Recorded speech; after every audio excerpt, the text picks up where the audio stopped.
দর্শক আমন্ত্রণ জানাচ্ছি দীপ্ত টিভির বিশেষ টক শো দ্য হট সিটে। প্রতি বৃহস্পতিবার রাত 11:35 এই আয়োজন নিয়ে আমরা হাজির হই। আজকের আয়োজনে অতিথি হিসাবে কে থাকছেন চলুন দেখে নেই।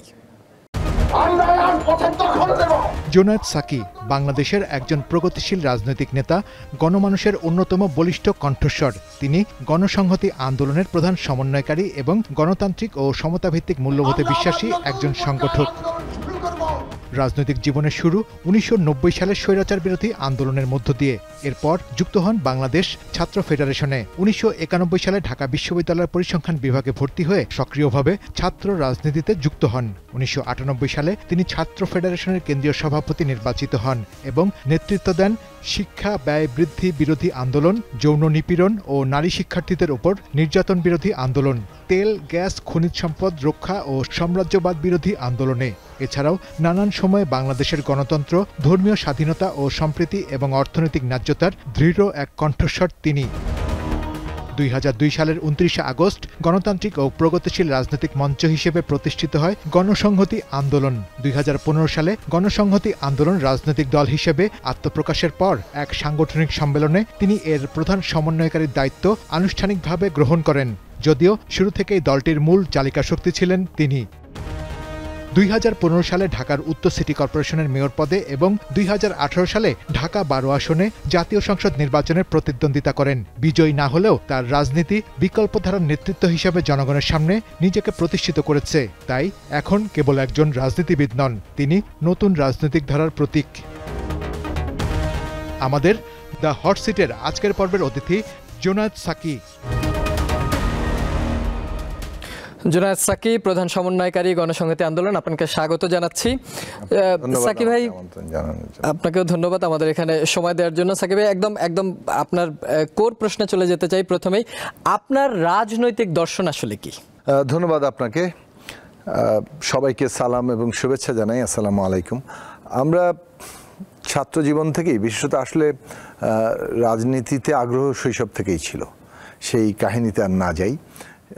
1990 সালের যে গণ অভ্যুত্থান, সেটা আমাদেরকে বলতে পারেন যে মানে রাজনীতিতে টেনে নিয়ে আসে এবং সেই আন্দোলনের মধ্য দিয়ে যে এত গভীরভাবে রাজনীতিতে আমরা প্রবেশ করেছি, আর যেটা থেকে এখনও সেই ধারা চলছে। আমরা একটা হচ্ছে বাংলাদেশের মধ্যে পরিবর্তন চাইছিলাম এবং সেইখানে যাতে সংখ্যাগরিষ্ঠ মানুষ, যারা দেশের প্রধান সমস্ত শক্তি, তাদের স্বার্থ রক্ষিত হয় না, এই বিষয়টা আমাদের খুব বিবেচনার মধ্যে ছিল। ফলে ওই ধরনের রাজনীতি আমাদের আকৃষ্ট করেছে, প্রগতিশীল রাজনীতি, গণতান্ত্রিক রাজনীতি। কারণ আমরা এই যে মানুষের যে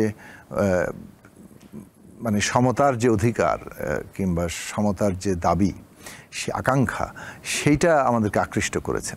ফলে মুক্তিযুদ্ধের মধ্য দিয়ে যে একটা অঙ্গীকার তৈরি হয়েছিল, সাম্য, মানবিক মর্যাদা, সামাজিক সুবিচার, সেইটা আমাদেরকে যেমন অনুপ্রাণিত করত এবং সেইটা প্রাসঙ্গিকভাবেই এই যে সাম্যবাদী চিন্তা আমাদেরকে আকৃষ্ট করেছিল। ফলে আমরা ওই ধারার রাজনীতিতে প্রবেশ করেছি এবং নানান মানে যাকে বলে অভিজ্ঞতা এবং ঘাত প্রতিঘাতের মধ্য দিয়ে যেটা আমরা দেখেছি যে বাংলাদেশে জনগণের যে স্বার্থ, সেইটাকে ভিত্তি করে গণমানুষের রাজনৈতিক দল, জনগণের নিজস্ব রাজনৈতিক শক্তি, এইটা গড়ে উঠছে না।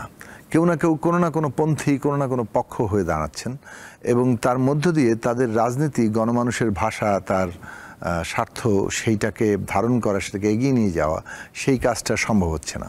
ফলে আমরা ছাত্রত্ব শেষ করে, ছাত্র জীবন শেষে যখন রাজনৈতিকভাবেও ছাত্র রাজনীতি থেকে বিদায় নিলাম, তখন আমরা এই ধরনের একটা প্ল্যাটফর্ম গড়ে তুলতে চেয়েছি। আমরা প্রথমে কিন্তু পলিটিক্যাল পার্টি করিনি।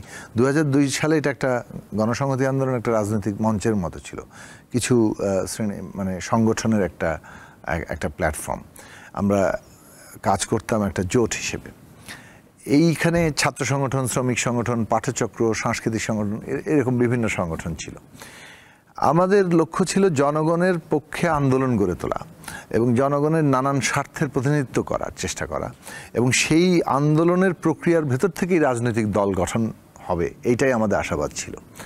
আমরা চেষ্টা করেছি, কিন্তু খুব দ্রুততার সাথেই বাংলাদেশে 2008 সালের পর থেকে ন্যূনতম গণতান্ত্রিক যে ব্যবস্থা, সেটা আবার ধসে পড়ল এবং একটা এই যে ফ্যাসিবাদী কর্তৃত্ববাদী শাসন আমরা 15 বছর দেখলাম, তার একটা সূত্রপাত থাকলো।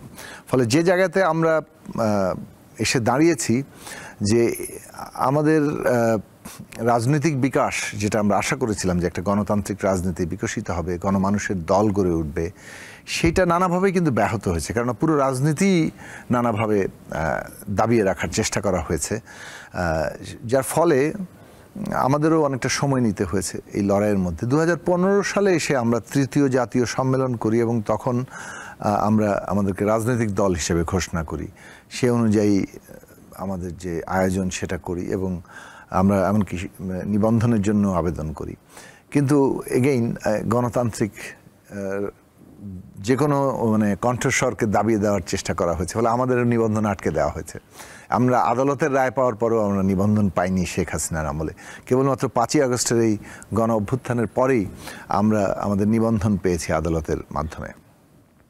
তো যে কথাটা বলছিলাম যে আমরা এই পুরো সংগ্রামী অভিজ্ঞতা থেকে এইটাই আমরা দেখেছি যে গণমানুষের একটা রাজনৈতিক দল গড়ে তুলতে হবে, তার স্বার্থের নিজস্ব শক্তি গড়ে তুলতে হবে এবং এইটাকে বাংলাদেশের স্বার্থের বিবেচনায় দাঁড় করাতে হবে। আপনি এই জায়গা থেকে আমরা বলতে পারেন যে একটা গণমানুষের রাজনৈতিক দল। তবে আদর্শিক দিক থেকে আরেকটু ডিফাইন করতে গেলে আমরা এই যে 1000 বছর ধরে এই দেশের মানুষ মুক্তির সংগ্রাম করেছে, বৈষম্যের বিরুদ্ধে, অধিকারের দাবিতে, মর্যাদার দাবিতে, এবং একটা মানে এই লড়াইটা চলেছে, কিন্তু মানে এটা বিভিন্ন পর্ব পাড়ি দিয়েছে। আমরা নিজেদেরকে ওই মানে মানুষের লড়াইয়ের যে কাফেলা ঐতিহাসিকভাবে চলছে, মহাকাল ধরে চলছে, আমরা নিজেদেরকে তারই অংশ ভাবতে চেয়েছি, তারই অংশ মনে করেন, তারই উত্তরাধিকার ভাবতে চেয়েছি। সেই দিক থেকে বলতে পারেন আমরা একটা মুক্তিকামী দল, একদিকে আমি আইডেন্টিফাই করি, মানে আমরা মুক্তিকামী দল এবং আমরা যে গণতান্ত্রিক ব্যবস্থা চাই সেটা মুক্তিকামী গণতন্ত্র। আরেকটা দিক থেকে আমরা কথাটা বলি, সেটা হচ্ছে গণতন্ত্র বলতে কিন্তু অনেক ব্যবস্থাকেই বোঝায়, কিন্তু যে গণতন্ত্রে গণমানুষের অধিকার প্রতিষ্ঠিত হয় না কেবলমাত্র ভোট কিংবা অল্প সংখ্যক মানুষের হাতে কিংবা একদল মানে যারা মানে যাদের সম্পদশালী অংশের মধ্যেই কেবলমাত্র গণতন্ত্র কিংবা তাদেরই কর্তৃত্ব পুরোটা জায়গায় থাকে, সেটা আসলে সেই গণতন্ত্র সকল মানুষের অধিকারের নিশ্চয়তা দেয় না। ফলে আমরা ভেবেছি যে এমন একটা গণতন্ত্র যেটা আসলে সামাজিক গণতন্ত্র, যে গণতন্ত্রে দেশের সংখ্যাগরিষ্ঠ মানুষ যারা মেহনত করে, যারা এই দেশের সম্পদ সৃষ্টি করে, তাদের অধিকার প্রতিষ্ঠিত হবে। ফলে সেই দিক থেকে আমরা একটা সামাজিক গণতন্ত্র বিশ্বাসী। ফলে আমাদেরকে আদর্শিক জায়গা থেকে বলতে পারেন একটা মুক্তিকামী সামাজিক গণতন্ত্রের। ওকে, জোনায়েদ সাকি যে রাজনীতি করে সেটা মুক্তিকামী সামাজিক গণতান্ত্রিক রাজনীতি, জনগণের জন্য রাজনীতি। কিন্তু জোনায়েদ সাকি 90-এর যে গণ অভ্যুত্থান, সেখানে তো সবগুলো দলেই আসলে মানে এরশাদ বিরোধী আন্দোলনে যুক্ত ছিল, বাম, ডান, ইসলামপন্থী। এখনও এই গত 15-16 বছরও আমরা দেখেছি যে এই একই মতাদর্শের অনেকগুলো দল, কিন্তু তারা গত সরকারকে বিভিন্নভাবে ফ্যাসিবাদ তৈরিতে সহায়তা করেছে। আপনি যদিও তার বিপক্ষে ছিলেন, কিন্তু বাম দলগুলো, যাদেরকে আমরা রাশেদ খান মেনন, হাসানুল হক ইনুর মতো বড় রাজনৈতিক ব্যক্তিকে আমরা দেখেছি যে আওয়ামী লীগের মন্ত্রিত্ব গ্রহণ করতে, যদিও আপনি তাদের কোনো কিছুই গ্রহণ করেননি, এই দলগুলো জনগণের দল হওয়ার পরেও কেন এত গণবিরোধী অবস্থান নিয়েছে বলে আপনি মনে করেন? এই জনগণের দল মানে বলে একেবারে স্থির কিছু নেই। আপনার রাজনৈতিক ভূমিকাই ঠিক করে যে আপনি আসলে কার দল। ফলে আমরা যেটা দেখেছি যে হ্যাঁ, কেউ কেউ জনগণের পক্ষে রাজনীতি করবেন, তার স্বার্থ নিয়ে কাজ করবেন, সেই অনুযায়ী রাষ্ট্র ব্যবস্থাকে কল্পনা করবেন, লক্ষ্য সেই অনুযায়ী ঠিক করবেন, এটা তারা ঘোষণা দিচ্ছেন, হয়তো কিছুদিন কাজও করছেন, কিন্তু এটা রক্ষা করতে পারছেন না। এইটাকে ধারাবাহিকভাবে রক্ষা করতে পারা, যে কোনো কঠিন পরিস্থিতিতেও জনগণের স্বার্থের পক্ষে দাঁড়ানো, সেইটা কিন্তু প্রতি মুহূর্তেই প্রতিটি রাজনৈতিক ঘটনা আপনাকে প্রমাণ দিতে হচ্ছে। ফলে আপনি বলতে পারেন এক ধরনের ঘটনাই হচ্ছে ইতিহাসের রঙ্গমঞ্চ, মানে আপনি এভরি ঘটনার মধ্যে দিয়ে আপনার নিজের চরিত্রকে আপনি প্রকাশ করছেন। তো অনেকেই এই ঘটনার যে মানে ওই ধারাবাহিকতা কিংবা পরম্পরা থাকে ইতিহাসে, সেইখানে আমরা অনেককে আর টিকে থাকতে দেখিনি। তো সেটা তো একটা বাস্তবতা। আমরা যেটা বলেছি যে আসলে একটা দল সে যে নাম নিয়ে থাকুক, সে যদি নিজে মুক্তিযুদ্ধের পক্ষের শক্তি বলে, নিজেকে এমনকি সমাজতান্ত্রিকও বলে, সাম্যবাদীও বলে, অনেক বেশি মানে তার নিজের আদর্শকে উদারনৈতিক হিসেবে দেখাতে চায়, যতভাবেই সে উদার হিসেবে দেখাতে চায়, সেটা দেখাক না কেন, বাস্তবে সে যদি একটা ফ্যাসিস্ট শাসন কায়েম, জবরদস্তির শাসন কায়েম করে বসে, তখন তার ওইসব পরিচয়গুলো দিয়ে আমরা তো তাকে বিবেচনা করতে পারি না। আমরা তার বাস্তব কাজ দিয়ে, কথা আছে না একটা, যে বৃক্ষ তোমার নাম কি, ফলে পরিচয়। ফলে আপনার নাম যাই হোক না কেন, আপনি বাস্তবে কি কাজ করছেন তার উপরে কিন্তু আপনাকে বিচার করতে হবে। এবং সেই বিচারে আওয়ামী লীগ যখন মানে পঞ্চদশ সংশোধনী বাতিল করে দিল, ত্রয়োদশ সংশোধনী বাতিল করে পঞ্চদশ সংশোধনী নিয়ে আসলো, তা থেকেই কিন্তু তাদের পরিষ্কার মানে তারা তাদের গতিমুখ ঠিক করে ফেলেছে, তারা কোন ধরনের শাসনে যেতে চায়। এবং তারপরে আওয়ামী লীগের সাথে আর যুক্ততাটা কোনো না কোনোভাবে এই যে একটা মানে ফ্যাসিবাদী কর্তৃত্ববাদী শাসন কায়েমের চেষ্টা, তারই অংশীদার হিসেবে নিজেকে দাঁড় করানো হয়। ফলে সেটা তারা যে এটা পারেননি, এটা তাদের ঐতিহাসিক রাজনৈতিক ব্যর্থতা, এবং সেই কারণে তারা আজকে তাদের সঙ্গী হিসেবে চিহ্নিত। ক্ষমতার মোহই কি তাদেরকে টেনে নিয়ে গেছে কিনা, এটা একটা বিষয়। আর একটা হচ্ছে যে আপনি এই মোহ কিভাবে ত্যাগ করে এর বাইরে থাকলেন? এটা একটা বলতে পারেন ক্ষমতার মোহ, কিংবা সেইটা একটা বিষয়, কিন্তু আমি রাজনৈতিক দিকটাকে প্রধান করতে চাই। কারণ মানুষের নৈতিক এবং এই যে আমাদের এখানে ক্ষমতা কিংবা আর্থিক অবস্থাগুলো দিয়ে অনেক কিছু বিচার করা হয়। আর্থিক দিক থেকে অত্যন্ত সৎ মানুষও কিন্তু রাজনৈতিক দিক থেকে অত্যন্ত একটা ভুল সিদ্ধান্ত নিতে পারেন। ফলে কেবল আর্থিক সততাই একমাত্র বৈশিষ্ট্য নয়। তো সেই জায়গা থেকে বলছি যে রাজনৈতিক দিক থেকে যদি দেখি, বাংলাদেশে একটা বিভাজন তৈরি করা হয়েছিল। মানে ধরুন এই বিভাজনটা যেভাবে তৈরি হয়েছে, তাতে মানে একদল চিহ্নিত হয়েছে, এরা বোধহয় সেকুলার, যার ফলে মুক্তিযুদ্ধের পক্ষে, আর তার বিরোধী হিসেবে আরেক দলকে চিহ্নিত করা হয়েছে, একটা পক্ষকে চিহ্নিত করা হয়েছে। এই বিভাজন এবং জামাত ইসলামীকে মানে রাজনৈতিকভাবে যেভাবে বিচার বিশ্লেষণটা করা হয়েছে, সেইটার ভ্রান্তি তাদেরকে এই অবস্থানটায় নিয়ে গেছে। অর্থাৎ জামাত ইসলামী ৭১ সালে তার যে ভূমিকা, তার যে ধর্মীয় রাজনীতি, তার যে ধর্মভিত্তিক রাজনীতি এবং তার যে রাষ্ট্রকল্পনা, সেইটার সাথে আমাদেরও পার্থক্য আছে। কিন্তু আমরা নিজেরা যে রাজনীতি করতে চাইছি, যে বাংলাদেশকে যেভাবে কল্পনা করছে, ওই যে মানে মানবিক মর্যাদা, সামাজিক সুবিচারের বাংলাদেশ, গণতান্ত্রিক বাংলাদেশ, সেই বাংলাদেশে যদি গণতন্ত্রটাই না থাকে, তাহলে আপনি আরেকজনের রাজনীতিকে বিরোধিতা করবেন কোন নৈতিক এবং রাজনৈতিক মানদণ্ডে? আপনি মানে যেটা রক্ষা করার জন্য, মানে কেউ ধর্মনিরপেক্ষতা রক্ষা করার জন্য গণতন্ত্রকে বিসর্জন দিতে গিয়েছেন। তো এইটা তো ধর্মনিরপেক্ষতা রক্ষা হবে না। এখন ধর্মনিরপেক্ষতার এখানে একটা ভিন্ন অর্থ দাঁড়িয়েছে। ধর্মনিরপেক্ষতার অর্থ হওয়ার কথা ছিল, যে অর্থেই আসলে এটা আসা উচিত, কিংবা রাষ্ট্র যে জায়গায়, যে ভাষায় পরিষ্কার করে দেওয়া দরকার, যে রাষ্ট্র ধর্মের ভিত্তিতে কারো প্রতি, কোনো নাগরিকের প্রতি বৈষম্য করবে না, যার ফলে ধর্মীয় স্বাধীনতা, সম্প্রীতি, যে কোনো রকম পক্ষপাত, এইটা থেকে রাষ্ট্র বিরত হয়। কোনো রাষ্ট্রের নিজের কোনো ধর্ম হয় না।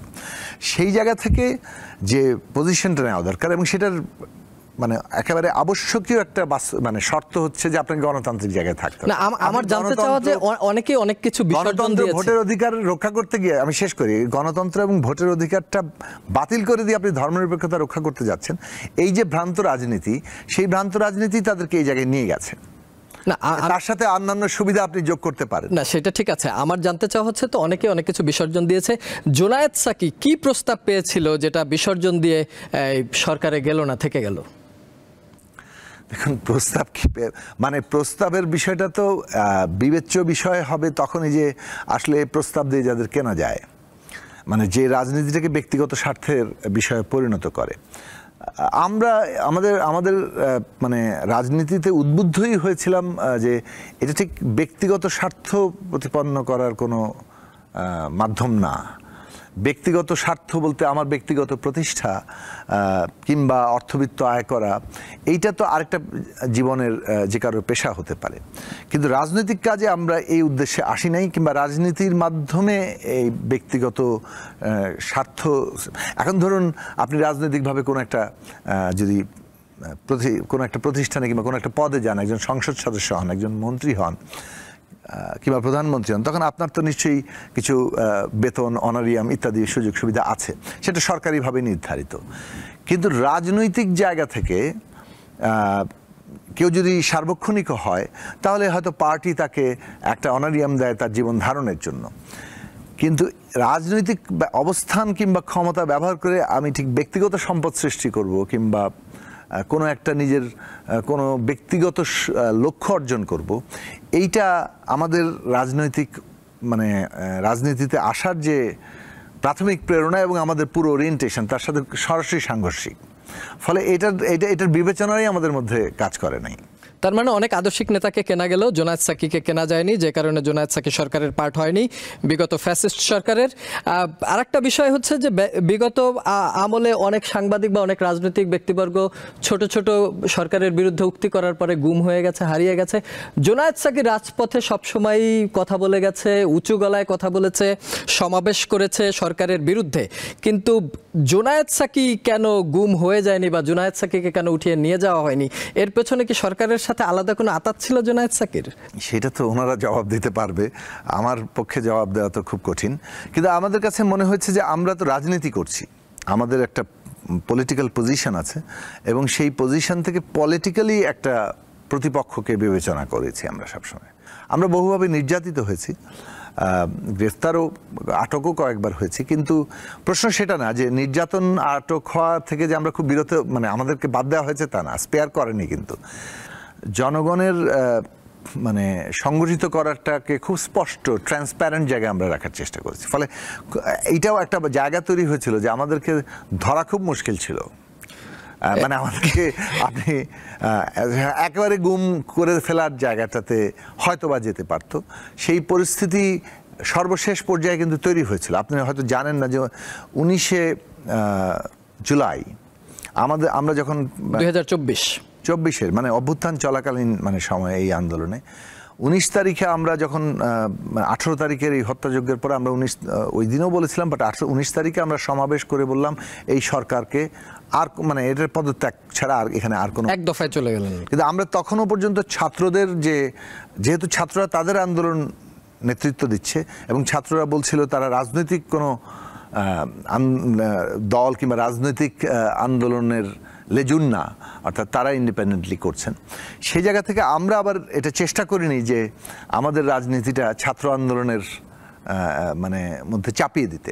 কিন্তু আমরা এই জায়গায় চলে গিয়েছিলাম, যেহেতু এক দফার আন্দোলন আমরা আগে থেকেই করছি, আমরা 19 তারিখে কিন্তু পরিষ্কারভাবে পজিশন নিয়েছিলাম যে এই সরকার পদত্যাগ ছাড়া আর কোনো বিকল্প নেই, জনগণ ঘরে ফিরবে না। ওইখানে একটা লাইনে যুক্ত করি, ওই সমাবেশে আমাদের পুলিশ ব্যাপকভাবে হামলা করেছে। এইরকম একটি গণতান্ত্রিক সমাবেশে এত বিপুলভাবে আক্রমণ, একটা রাজনৈতিক দলের গণতন্ত্র মঞ্চের সমাবেশে আমাদের গুলি চালিয়েছে, অনেকে আমাদের আহত হয়েছে, আমাদের উপর হামলা করেছে, আমরা আহত হয়েছি। ওই সমাবেশ থেকে আমি হাসপাতালে গিয়েছি চিকিৎসা নিতে, সেইখানে কিন্তু একেবারেই সরকারি দলের সেই সময় যারা মনিটরিং সেল ছিল তাদের নির্দেশে ওই হাসপাতাল থেকে আপনার উপরে শারীরিকভাবেও হামলা করা হয়েছে। কলেজ হাসপাতাল থেকে এই আওয়ামী লীগের গুন্ডা বাহিনী তারা আমাকে হাসপাতালের 3 তলা থেকে তুলে নিয়ে আসে, তারা আমার সমস্ত কাপড় চোপড় ছিঁড়ে ফেলে এবং রাস্তায় তারা আমাকে ব্যাপক যাকে বলে সকলে মিলে নির্যাতন করে এবং তারা আমাকে তুলে নিয়ে যেতে চেয়েছিল। তো সেই জায়গা থেকে জনগণের সহায়তায় আমি সেখানে কিছুটা রক্ষা পেয়েছিলাম সেই দিন। জুলাইয়ের যে সরকার পতনের এক দফার ডাক, এটা আসলে কতটা বাস্তবসম্মত ছিল? আপনি সামনের সারিতে ছিলেন, অস্ত্রের মুখে রাজনীতি করেছেন, স্রোতের বিপরীতে রাজনীতি করেছেন। আপনারা কি কখনো ভেবেছিলেন যে হাসিনা আসলেই পালিয়ে যাবে? ঠিক পালিয়ে যাওয়ার বিষয়টি এইভাবে না ভাবলেও আবার অনেক সময় বিবেচনায় এসেছিল, কারণ পালিয়ে যাওয়ার কথাটা কিন্তু উঠেছে এর আগে, যখন তিনি বিদেশে চলে যাবেন আর ফিরবেন না, এইরকম একটা কথা উঠেছিল। তখন এসে তিনি 3 দিন আগে বললেন শেখ হাসিনা পালায় না, কিন্তু তার 3 দিন পরে শেষ পর্যন্ত পালাতে হলো। পরিস্থিতিটাই এই জায়গায় নিয়ে গিয়েছিল যে তার পক্ষে আর বাংলাদেশে থাকা তিনি নিজেও নিরাপদ মনে করতে পারেননি, তার যারা সহযোগীরা তারা নিরাপদ মনে করতে পারে নাই। ফলে এই যে একটা ব্যাপক হত্যাকাণ্ড চালানো, ন্যূনতম হুঁশ নাই যে ক্ষমতা রক্ষার জন্য জনগণকে এইভাবে খুন করে আমাকে টিকে থাকতে হবে, এই যে সেইটাই তার এই পরিণতি ডেকে নিয়ে এসছে। আমাদের রাজনীতি কি এরকমই চলতে থাকবে যে আমরা যখনই ক্ষমতায় আসবো ফ্যাসিস্ট হয়ে যাব, তারপর আমরা পালিয়ে যাব? জোনায়েদ সাকিরা এরপর যদি জাতীয় নির্বাচনের মাধ্যমে গণতান্ত্রিকভাবে জোটে হোক বা সিঙ্গেল হোক ক্ষমতায় আসে, তাহলে জোনায়েদ সাকিরাও কি ফ্যাসিস্ট হয়ে আবার পরে পালিয়ে যাবে কিনা? প্রথম বিষয় হচ্ছে শেখ হাসিনার পরিণতি বাংলাদেশের ভবিষ্যৎ রাজনীতির জন্য একটা এত বড় শিক্ষা, যে কারোর জন্য যারাই ওই ক্ষমতা কিংবা দায়িত্ব পাবেন, পরিচালনা করবেন রাষ্ট্র পরিচালনায়, তাদের প্রত্যেককে কিন্তু শেখ হাসিনার পরিণতি মনে রাখতে হবে যে তারা যদি ক্ষমতার অপব্যবহার করেন তাহলে কী ধরনের পরিণতি হতে পারে। এটা একটা বিষয়। দুটো বিষয় যে শেখ হাসিনা একটা ব্যবস্থার সৃষ্টি, যেটা আমরা সবসময় বলে এসেছি যে ৭২ সালেই এই দেশে আমাদের যে ক্ষমতা কাঠামোটা তৈরি হয়েছে সাংবিধানিকভাবে, এই ক্ষমতা কাঠামোই স্বৈরতন্ত্র ফ্যাসিবাদের ভিত্তি। ফলে এইরকম একটা ক্ষমতা কাঠামো বদলাতে হবে, গণতান্ত্রিক ক্ষমতা কাঠামো তৈরি করতে হবে, যেটাকে আমরা নতুন বন্দোবস্তের কথা বলেছিলাম যে নতুন একটা রাজনৈতিক বন্দোবস্ত দরকার। কারণ পুরনো এই বন্দোবস্ত ৫৪ বছর ধরে যে শাসন এবং যে অবস্থায় বাংলাদেশকে নিয়ে এসছে, এটা বাংলাদেশের জনগণকে বিভাজিত করে এখানে ক্ষমতা টিকিয়ে রাখে। এরা জনগণকে আর ঐক্যবদ্ধ রাখতে পারছে না। এরা লুটপাট, হত্যা, গুম, খুন এবং শেষ পর্যন্ত এই গণহত্যা চালিয়ে ক্ষমতায় থাকতে চায়। যার ফলে এইরকম বিশ্ব বাস্তবতায় এই বন্দোবস্ত নিয়ে আমরা চ্যালেঞ্জই মোকাবেলা করতে পারবো না। আমরা টিকে থাকাটাই কঠিন হয়ে যাবে বাংলাদেশের পক্ষে। বাংলাদেশ এগোতে হলে আমাদের নতুন রাজনৈতিক বন্দোবস্ত দরকার, যেটা গণতান্ত্রিক, আবশ্যিকভাবে গণতান্ত্রিক এবং ইনক্লুসিভ, আমাদের অন্তর্ভুক্তিমূলক একটা বাংলাদেশ তৈরি করতে হবে। এইটার কথা কিন্তু আমরা বিশেষভাবে 14 পর থেকে নানা ভাষায় বললো, 18 পর থেকে একেবারে আমি আজকে যে ভাষায় বললাম, আপনি প্রচুর আমার টক শো খুঁজে পাবেন, রাজনৈতিক বক্তৃতা খুঁজে পাবেন যেখানে আমরা এই ভাষায় কথা বলেছি। আমাদের জন্য এটা আনন্দের ব্যাপার যে গণ অভ্যুত্থান ছাত্র শ্রমিক জনতা তৈরি করলো, তারাও কিন্তু এই নতুন রাজনৈতিক বন্দোবস্তের ডাকটাই নিয়ে এসছেন। এখন এই বন্দোবস্ত তৈরির কাজ কিন্তু চলছে। আমরা বিদ্যমান ক্ষমতা কাঠামো বদলে একটা নতুন ক্ষমতা কাঠামো, গণতান্ত্রিক ক্ষমতা কাঠামো তৈরি করছি, গণতান্ত্রিক রাজনৈতিক বন্দোবস্ত তৈরি করার চেষ্টা করছি। সেইটা এবং তার প্রধান বিবেচনা এটা যাতে ফ্যাসিবাদ আর ফিরে না আসতে পারে, সেটা ব্যবস্থাগত দিক থেকে। এবং সেটা চর্চা করার জন্য তো রাজনৈতিক দলকেও সে উপযোগী হতে হবে। সেটা একটা বড় পরীক্ষার জায়গা সামনে, যে আমাদের নতুন ব্যবস্থা আমরা কতটা কার্যকর করতে পারি, আমাদের রাজনৈতিক দলগুলো কতটা তদনুযায়ী গণতান্ত্রিক হয়ে ওঠে।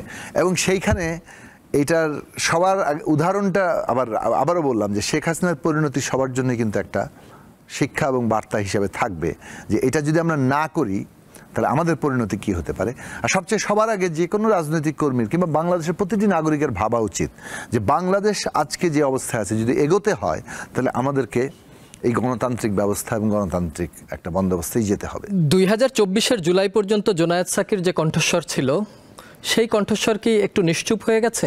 যদি নিশ্চুপ হয়ে গিয়ে থাকে তার কারণ কি? নাকি জোনায়েদ সাকিরা আবার বিএনপির সাথে লিয়াজো মেনটেন করে আগামীর রাজনীতিতে, আগামীর গণতান্ত্রিক প্রক্রিয়ার মধ্য দিয়ে ক্ষমতায় আসতে যাচ্ছে কিনা?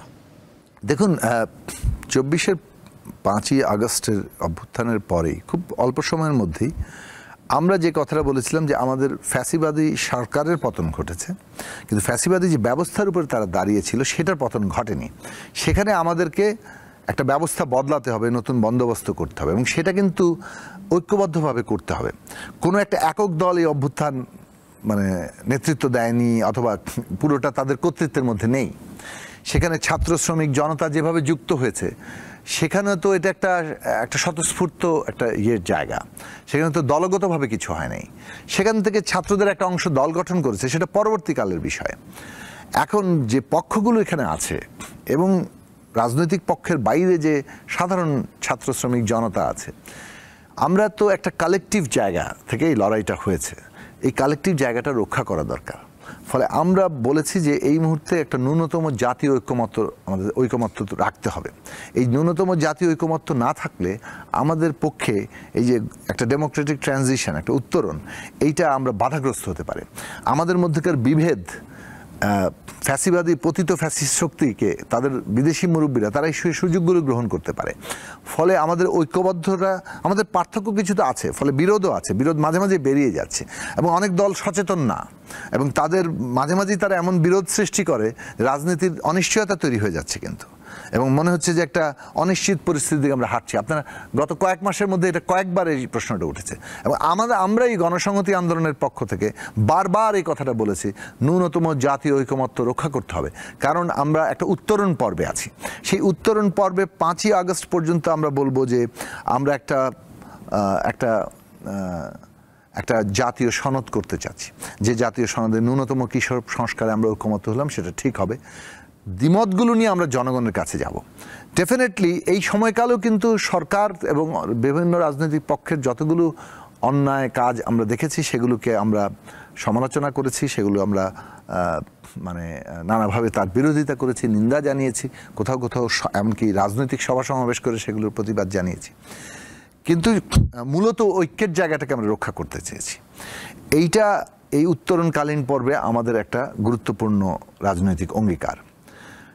এর মানে কিন্তু গণসংহতি আন্দোলন যে গণমানুষের স্বার্থ রক্ষা করতে চায় সেইটা মানে at the cost of that, মানে এইটার বিনিময়ে আমরা কোনো জায়গায় আমরা কোনো আপোষ করব না। আপোষ করবেন না, কিন্তু জুলাইয়ের যে ঐক্য ছিল 1 বছর গিয়ে এখন যে 2025-এর জুলাইয়ে গিয়ে কি সেই ঐক্য কিছুটা ভেঙে পড়ছে কিনা, বা এই জুলাইয়ের যে চেতনা ছিল সেই চেতনা কি হাতছাড়া হয়ে যাচ্ছে আপনার মনে হচ্ছে?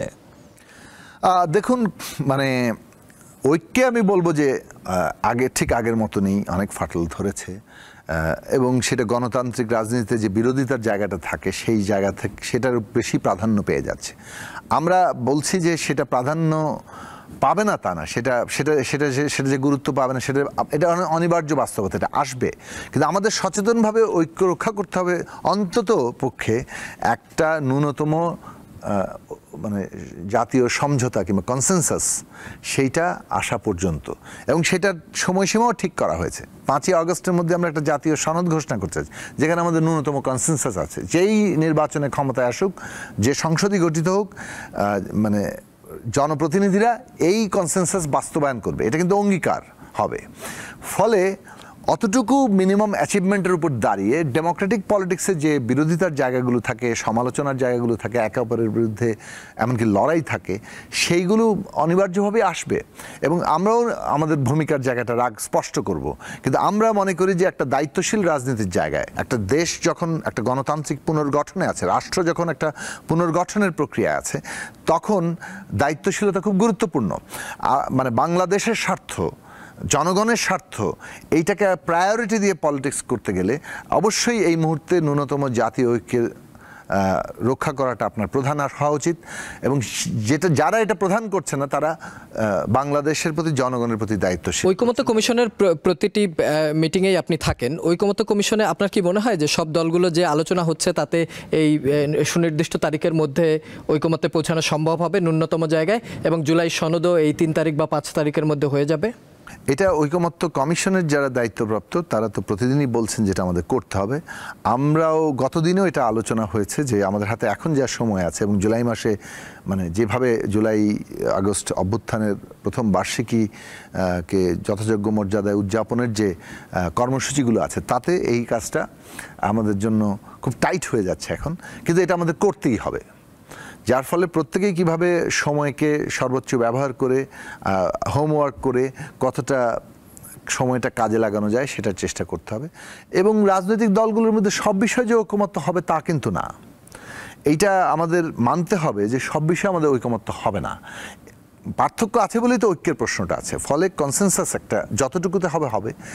তারপরও আমি যদি মনে করি, যে দল মনে করবে, আমরা যদি মনে করি যে এই বিষয়টা গণতান্ত্রিক ভারসাম্যের জন্য অপরিহার্য, আমরা তো সেই বিষয় নিয়ে জনগণের কাছে যাব এবং জনগণের কাছেই বলবো যে গণতন্ত্র যদি আমরা চেয়েছি, গণতন্ত্র যদি প্রতিষ্ঠা করতে হয় তাহলে এইটার পক্ষে যারা আছে তাদের ভোট দেন। যে দল কিংবা যে গোষ্ঠী বিজয়ী হবে, যারা দায়িত্ব পাবে, তারাই তো তখন ওইটাও বাস্তবায়ন করতে পারবে, কনসেনসাসও বাস্তবায়ন করবে। আবার তারা নিজেরা যে দাবি নিয়ে জনগণের কাছে যাচ্ছে সেটা যদি বিজয়ী হয় তাহলে সেটাও বাস্তবায়ন করতে পারবে। পিপলের অংশগ্রহণটা দরকার। জনগণই ক্ষমতার কেন্দ্র, রিপাবলিক মানেই হচ্ছে যেখানে জনগণের হাতে ক্ষমতা ন্যস্ত আছে, সেটা সত্যিকার জায়গাটা হচ্ছে জনগণকে অংশগ্রহণ করতে দিতে হবে। আমরা সব আগে ঠিক করে ফেলবো কিংবা আমাদের সব বিষয়ে ঐকমত্য হতেই হবে, সেটা আবার এক ধরনের অগণতান্ত্রিক চিন্তাই, কারণ ডেমোক্রেসি এই বৈচিত্র্য এবং পার্থক্যকে অনুমোদন করে। আপনারা যখন ঐকমত্য কমিশনের মিটিং করছেন ঠিক তখন দেখছে যে এনসিপি যারা নতুন রাজনৈতিক দল হলো তারা মাঠ চষে বেড়াচ্ছে। এনসিপি আসলে কারা? এনসিপি কি সরকারের দল নাকি সরকার এনসিপির দল? এনসিপির মানে যারা এনসিপির সাথে চিন্তা, মানে প্রথমত ছাত্রদের বৈষম্যবিরোধী ছাত্র আন্দোলনের প্রতিনিধি হিসেবে প্রথমে 2 জন পরে 3 জন সরকারের উপদেষ্টা হয়েছেন। সেই দিক থেকে একদিক থেকে বলা চলে যে বৈষম্যবিরোধী প্ল্যাটফর্ম এটা ছিল একটা ধরুন সকলের সমর্থন পুষ্ট একটা প্ল্যাটফর্ম।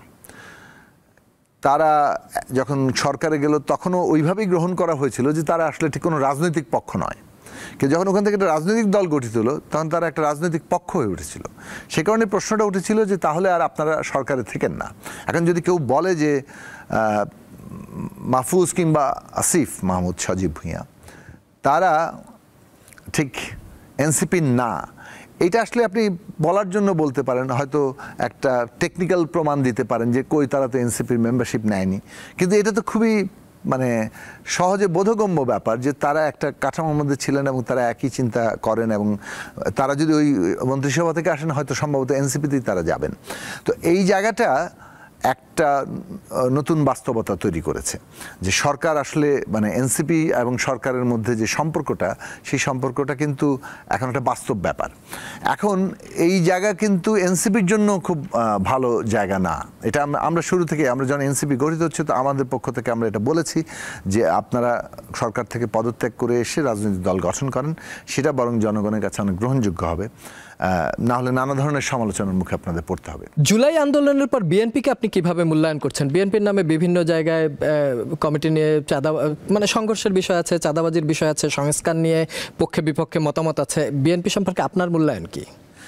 দেখুন, বিএনপি তো দল হিসেবে তার যে কাঠামো এবং অতীত অভিজ্ঞতা চর্চা, সেখানে তো অনেক ধরনের ক্ষমতা ব্যবহার করে ধন সম্পদ আহরণের প্রক্রিয়া যেটা বাংলাদেশে তৈরি হয়েছে, এবং আপনি যদি তলা পর্যন্ত উপর থেকে নিচ পর্যন্ত কাঠামো দেখেন, একটা পেট্রন ক্লায়েন্ট সম্পর্ক আছে। হ্যাঁ, নানান বিরাট অংশ মানুষ কিন্তু এক ধরনের ইনফর্মাল প্রাইভেট ম্যানেজমেন্টে চলে। সেটা হচ্ছে সরকারি দল আইন শৃঙ্খলা বাহিনীর সহায়তা নিয়ে তারা এই ম্যানেজমেন্টটা করে, ওখান থেকে রেন্ট সিক করে, মানে বখরা নেয়। এইটা কিন্তু একটা বিরাট অর্থনৈতিক সামাজিক কাঠামো। এর উপরেই কিন্তু বাংলাদেশের বড় দলগুলো দাঁড়িয়েছিল এবং তাদের দলটা একটা অঙ্গাঙ্গিভাবে এটার সাথে যুক্ত। ফলে বিএনপি তো ওয়ান অফ দি বড় দল হিসেবে এই কাঠামোর অংশীদার। এটা এতদিন আওয়ামী লীগ করেছে, কাঠামোটা তো একই রকমই আছে না। তো আওয়ামী লীগের যখন পেট্রন সরে গেছে, নতুন পেট্রন আসছে, সেই জায়গা থেকে তো এই যেভাবে বিএনপি এটাতে ঢুকেছে তাতে মানুষ কিন্তু তার প্রত্যাশা ভঙ্গ হয়েছে। মানুষের চোখের সামনে দেখেছে আচ্ছা ও একদল দখলদার ছিল, এখন আবার এরা আসছে। এবং এই ক্ষেত্রে বিএনপির পার্টির যে কন্ট্রোল রাখা দরকার ছিল, বিএনপি নেতারা অফিসিয়ালি যে সমস্ত বক্তব্য দিয়েছেন, তাদের অ্যাক্টিং চেয়ারপারসন বারবার বলেছেন, তাদের নেতারাও বলেছেন, বহিষ্কার করেছেন, কিন্তু এটা যে এফেক্টিভ হওয়ার কথা সেই লেভেলে এফেক্টিভ হয়নি। সেই জবাবদিহি কিন্তু বিএনপি নেতৃত্বের কাছে জনগণ চাইবে। বিএনপিকে আসলে কে নিয়ন্ত্রণ করে? বিএনপির কি কোনো নেতার মানে কেউ কাউকে নিয়ন্ত্রণ করতে পারে? না, নিয়ন্ত্রণ তো করতে পারার কথা। মানে এটা তো ধরুন নিয়ন্ত্রণ যে একেবারে করতে পারে না তা না, কারণ তাদের একটা ডিসিপ্লিন আছে, তারা চাইলে তাদের বহিষ্কার করতে পারে, বাদ দিতে পারে। তার মানে নেতৃত্বের কোনো না কোনো কাঠামোতে তো আসলে মানে এইগুলোর যে পুরোটা সম্পর্কে জিরো টলারেন্স আছে এটা আমরা বলতে পারবো না, কারণ মানে সেখানে তাহলে তো অনেক কিছু বন্ধ হওয়ার কথা। এখন বিএনপির মতো একটা বড় পার্টি যেভাবে এবং কাঠামোগতভাবে তার যে দাঁড়িয়ে থাকা, সেইটা মানে বারবার সমালোচনা সত্ত্বেও কিন্তু তারা তাদের দিক থেকে অনেক ক্ষেত্রে যে নিয়ন্ত্রণ করতে তাদের ব্যর্থতা, সেইটা বিএনপিকে কিন্তু তার জনগণের কাছে তার আস্থার জায়গা থেকে ক্ষতিগ্রস্ত করছে। সেটা বিএনপি নেতৃত্বকে বিবেচনা করতে হবে।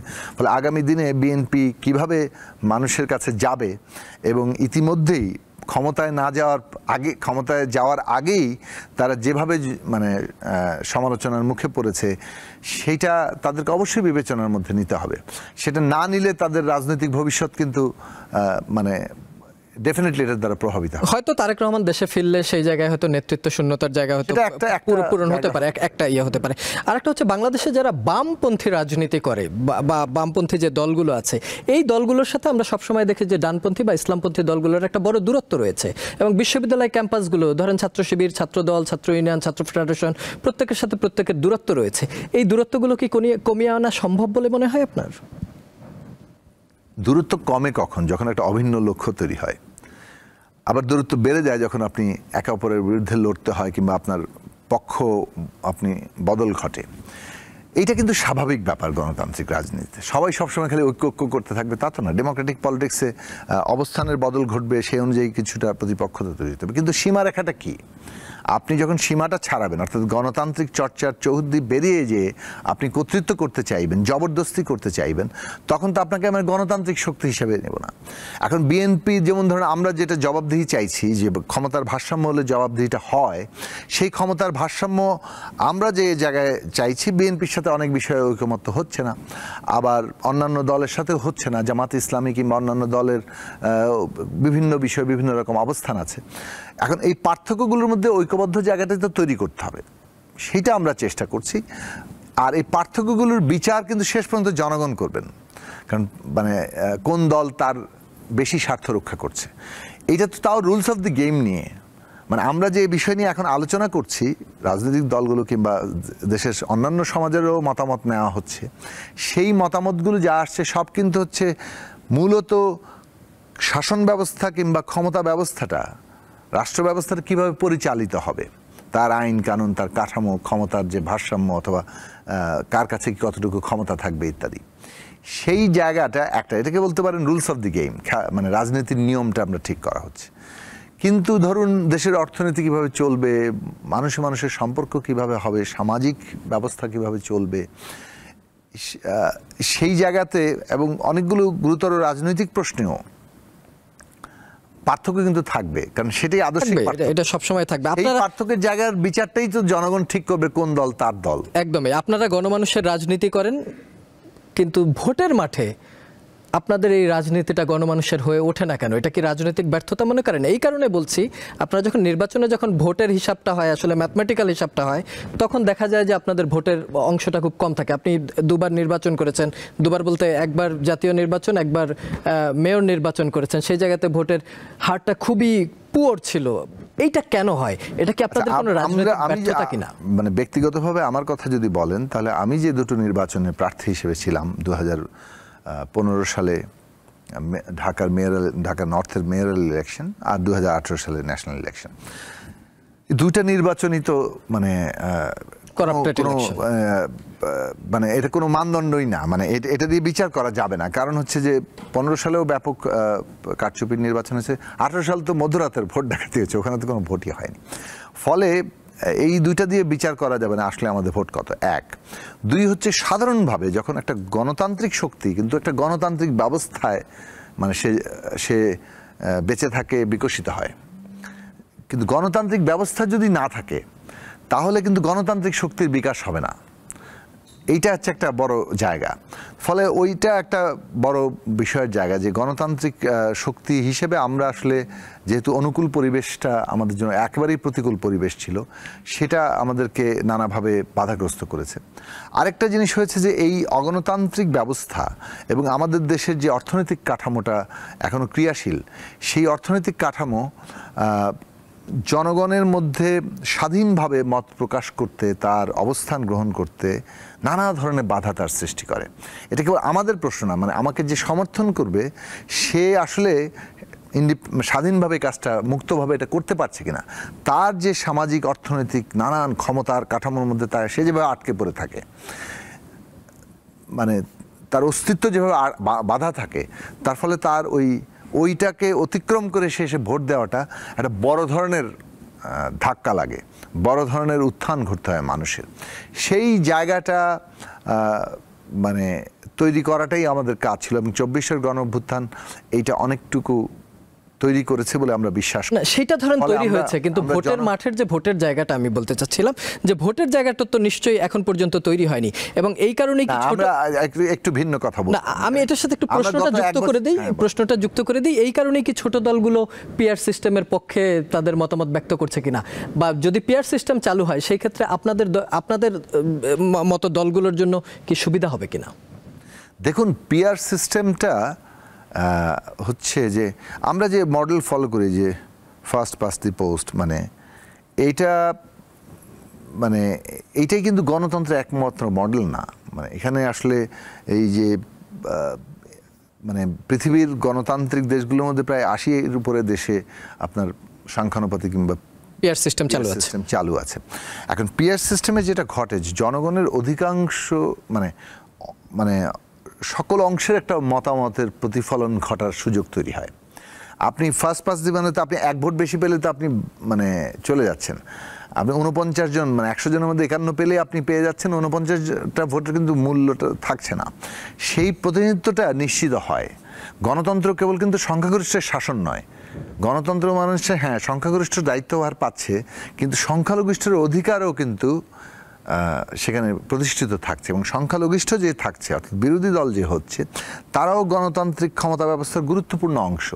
সেই অংশীদারিত্ব থাকতে গেলে ওই সংখ্যানুপাতিক ব্যবস্থা এই ফার্স্ট পাস দি গোলের মানে পোস্টের চাইতে অধিকতর প্রতিনিধিত্বমূলক, সে কারণে আমরা সেটা চাইছি। এবং ডেফিনেটলি যে ছোট দল বলতে আপনি যাকে বোঝাচ্ছেন যে হ্যাঁ তুলনামূলকভাবে যার ভোট কম, কিন্তু ওই ভয়েসটাও শোনা যাচ্ছে, ওই ভয়েসটাও সংসদে যাচ্ছে, তাহলে আপনি সমাজের কত অংশের কণ্ঠকে নিয়ে আসতে পারবেন সেটার জায়গাতে। কিন্তু দেখুন, এই আমরা আমরা তো অনেকগুলো ব্যবস্থা চাইতে পারি। বাংলাদেশে এই মুহূর্তে বাস্তবতায় পিআর ব্যবস্থায় রাজনৈতিক ঐকমত্য হচ্ছে না, যে নিম্নকক্ষ মানে সাধারণ সংসদ নির্বাচনে যেহেতু দুই কক্ষ বিশিষ্ট পার্লামেন্ট নিয়ে একটা ঐকমত্য তৈরি হয়েছে, ফলে নিম্নকক্ষে আর এখনও ঐকমত্য হয়নি পিআর সিস্টেম নিয়ে। সে কারণে আমরা বলেছি যে অন্ততপক্ষে উচ্চকক্ষে পিআর সিস্টেম হোক, যেটার মধ্য দিয়ে আমরা একটা জায়গায় অন্তত প্রতিনিধিত্বের জায়গাটা পাবো, এবং সেই ক্ষেত্রে ভোট ব্যবস্থায়ও কিছু বদল ঘটবে। যেমন একটা কথা আছে না, যে ভোট আপনাকে ভোট দিলে তো আমার ভোটটা নষ্ট হবে, মানে আপনি তো জিতবেন না। তাহলে ভোট আলটিমেটলি চলে আসে দুইজনের মধ্যে, মানে দুই প্রতিদ্বন্দ্বীর মধ্যে, যার জেতার সম্ভাবনা বেশি। বাকি ভোটগুলো মনে হয় যে এটা পচে গেল আর কি, পচে যাওয়ার মতো। তো এখন এইটা তো ভোট পচার ব্যাপারটাই তো একটা খুবই মানে অগণতান্ত্রিক চিন্তা, কিন্তু এটা আমাকে সিস্টেম সেই দিকে আমাকে নিয়ে যাচ্ছে। সেই জায়গা থেকে আমরা বলবো যে পিআর ব্যবস্থা কিন্তু মানে অধিকতর প্রতিনিধিত্বকে নিশ্চিত করে। সেইটা অন্তত শুরু হিসেবে আমাদের উচ্চকক্ষে আমরা যাত্রা করলে সেটা বাংলাদেশের একটা গুণগত পরিবর্তন আনতে পারে বলে আমরা বিশ্বাস করি। জুনায়েদ সাকি, আমরা একদম আলোচনার শেষ দিকে ছোট ছোট ঝটপট কয়েকটি প্রশ্নের উত্তর নিতে চাই। রাজনীতিতে আপনি কাকে অনুসরণ করেন, বা আপনার রাজনীতির মডেলকে? বাংলাদেশে তো মওলানা ভাসানীকে আমরা আমাদের মানে রাজনীতিরই দিশারি মনে করি, এবং এই দেশের গণমানুষের সংগ্রামে তার স্বার্থ রক্ষায় সবচেয়ে বড় নেতৃত্ব হিসেবে আমরা তাকে মনে করি। সারা বিশ্বের জাতীয় মুক্তি সংগ্রাম, জনগণের মধ্যে সমতা প্রতিষ্ঠা কিংবা এই যে সাম্যবাদী আন্দোলনে যত নেতৃত্ব তৈরি হয়েছে, বড় নেতৃত্ব, তাদের কাছ থেকে আমরা মনে করি যে আমাদের শিক্ষা নেওয়ার ব্যাপার আছে। আমরা তাদেরকেও মানে আমাদের জীবনের অংশ। আগামী নির্বাচনে কি বামপন্থী দলগুলো একজোট হবে মনে করেন? বিভিন্ন রকম জোটের বামপন্থীরা তারা একটা জোট করার হয়তো চিন্তা করছেন। আবার এখানে যারা তুলনামূলকভাবে একটু উদার গণতান্ত্রিক এবং দল, মধ্যপন্থী দল, কিছুটা বাম ঘেঁষা দল, এরকম কয়েকটি দল মিলে আপনার তারাও একটা ঐক্যবদ্ধ হওয়ার চেষ্টা করছে, বিএনপি এবং তার কেন্দ্রিক একটা অ্যালায়েন্সের চেষ্টা। আপনার দল যদি জামাত থেকে কখনো প্রস্তাব পায়, আপনারা কি জামাতের সাথে জোটে যাবেন? দেখুন, আমরা কার সাথে জোটে যাব এটা নির্ভর করবে যে প্রথমত একটা গণতান্ত্রিক রাষ্ট্র ব্যবস্থার প্রতি কারা কিভাবে দৃষ্টিভঙ্গি পোষণ করে। তো মানে সেইটা একটা জায়গা। জামাত ইসলামের ব্যাপারে আমাদের অবস্থান তো দীর্ঘদিন ধরে আমরা পরিষ্কার করে এসেছি। প্রথমত তাদের যে রাজনীতির জায়গা, সেইটা একটা আমাদের সমালোচনার জায়গা আছে। অন্যদিকে তাদের ৭১ সালে তাদের ভূমিকা, এবং সেই জায়গা থেকেও আমরা তাদের ব্যাপারে আমাদের অবস্থান স্পষ্ট আছে। আপনার দলের প্রতীক কি হবে? আমাদের দলের প্রতীক হচ্ছে মাথাল। আমাদের কৃষকরা যেটা মাথায় পরে ফসল কাটে। রাজনীতি যদি না করতেন, কি করতেন তাহলে? কোন পেশায় যেতেন? বলা মুশকিল, তবে শুরুর দিকে খেলোয়াড় হওয়ার ইচ্ছে ছিল। আচ্ছা, যদি রাজনীতিতে কোনোদিন বাংলাদেশের দায়িত্ব নেওয়ার সুযোগ হয়, সর্বোচ্চ যেটা বাংলাদেশের প্রধানমন্ত্রী, ইচ্ছা আছে কিনা? জনগণের স্বার্থ রক্ষায় যে কোনো দায়িত্ব গ্রহণে আমরা প্রস্তুত আছি। তরুণরা এখন তো রাজনীতিতে প্রচুর অংশগ্রহণ বা আগামীর রাজনীতি তারুণ্য নির্ভর হবে, তারুণ্যের জন্য কি আপনার কোনো স্লোগান আছে কিনা? দেখুন, একটা সমাজে যখন তরুণরা রাজনৈতিক সচেতন হয়ে ওঠে এবং জনগণের পক্ষে অবস্থান গ্রহণ করে, তখন সেই দেশের রাজনীতির মানে যাকে বলে যে একটা ইতিবাচক ভবিষ্যৎ তৈরি হওয়ার সম্ভাবনাটা শক্তিশালী হয়। আমাদের ছাত্র জীবনে আমরা যখন বিশ্ববিদ্যালয় অঙ্গনে মানে পা রেখেছি, তখন আমরা এই স্লোগানটা তুলেছিলাম যে বাংলাদেশের সংখ্যাগরিষ্ঠ মানুষ, জনগণ, মেহনতি জনগণ, তারাই তো সংখ্যাগরিষ্ঠ। তো জনগণের স্বার্থ রক্ষায় তাদের রাজনীতির বিকাশে সহায়ক ছাত্র আন্দোলন করতাম। মানে আমরা যে ছাত্র আন্দোলন করতাম, এটাকে আমরা রাজনৈতিকভাবে ব্যাখ্যা করার চেষ্টা করেছি। আমরা কাদের পক্ষে রাজনীতিটা করছি? আমাদের তো একটা আন্দোলন করছি বটে, কিন্তু এটা একটা রাজনীতি তৈরি হচ্ছে। সেই রাজনীতিটা কার পক্ষে যাবে? আমরা কিন্তু বৃহত্তর জনগণের স্বার্থের পক্ষে রাজনীতিটা করতে চেয়েছি ছাত্র জীবন থেকে।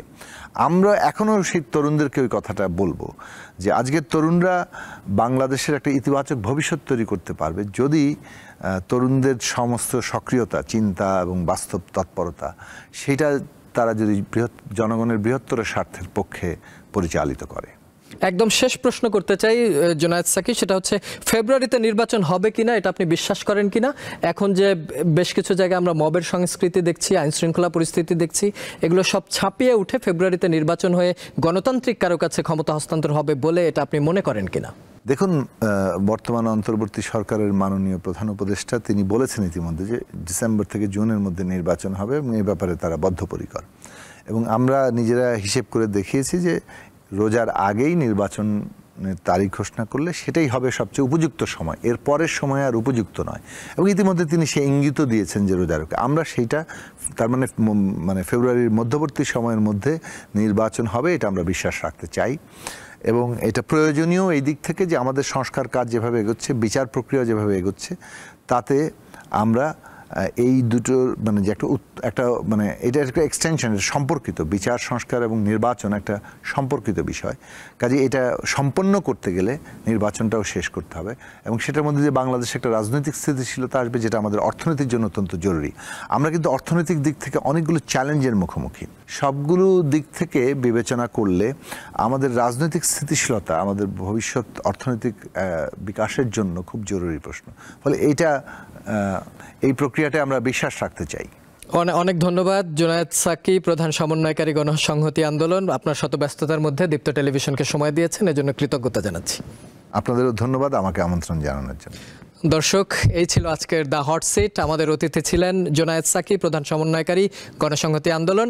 আবার অন্য কোনো পর্বে অন্য কোনো অতিথিকে নিয়ে আপনাদের সামনে হাজির হব। সেই পর্যন্ত সবার জন্য রইল শুভকামনা। শুভরাত্রি।